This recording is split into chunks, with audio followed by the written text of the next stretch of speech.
Alam mo ba na hindi binabaha ang BGC? Thanks to its very own water detention tank na may lalim na 12 meters, nakatumbas ng 4 na palapag na building. At ito ay may kakayahan na mag-imbak ng up to 22,000 cubic meters of flood water o katumbas ng 8 Olympic-sized swimming pool.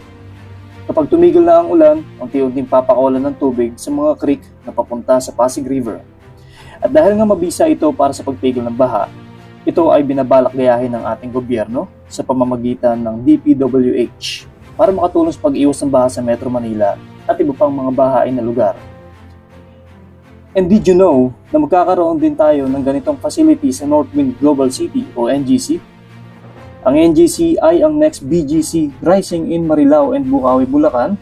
Ito ay 9 feet elevated at magkakaroon ng sariling stormwater detention facility na makakatulong sa pagpigil ng baha inside the township at sa mga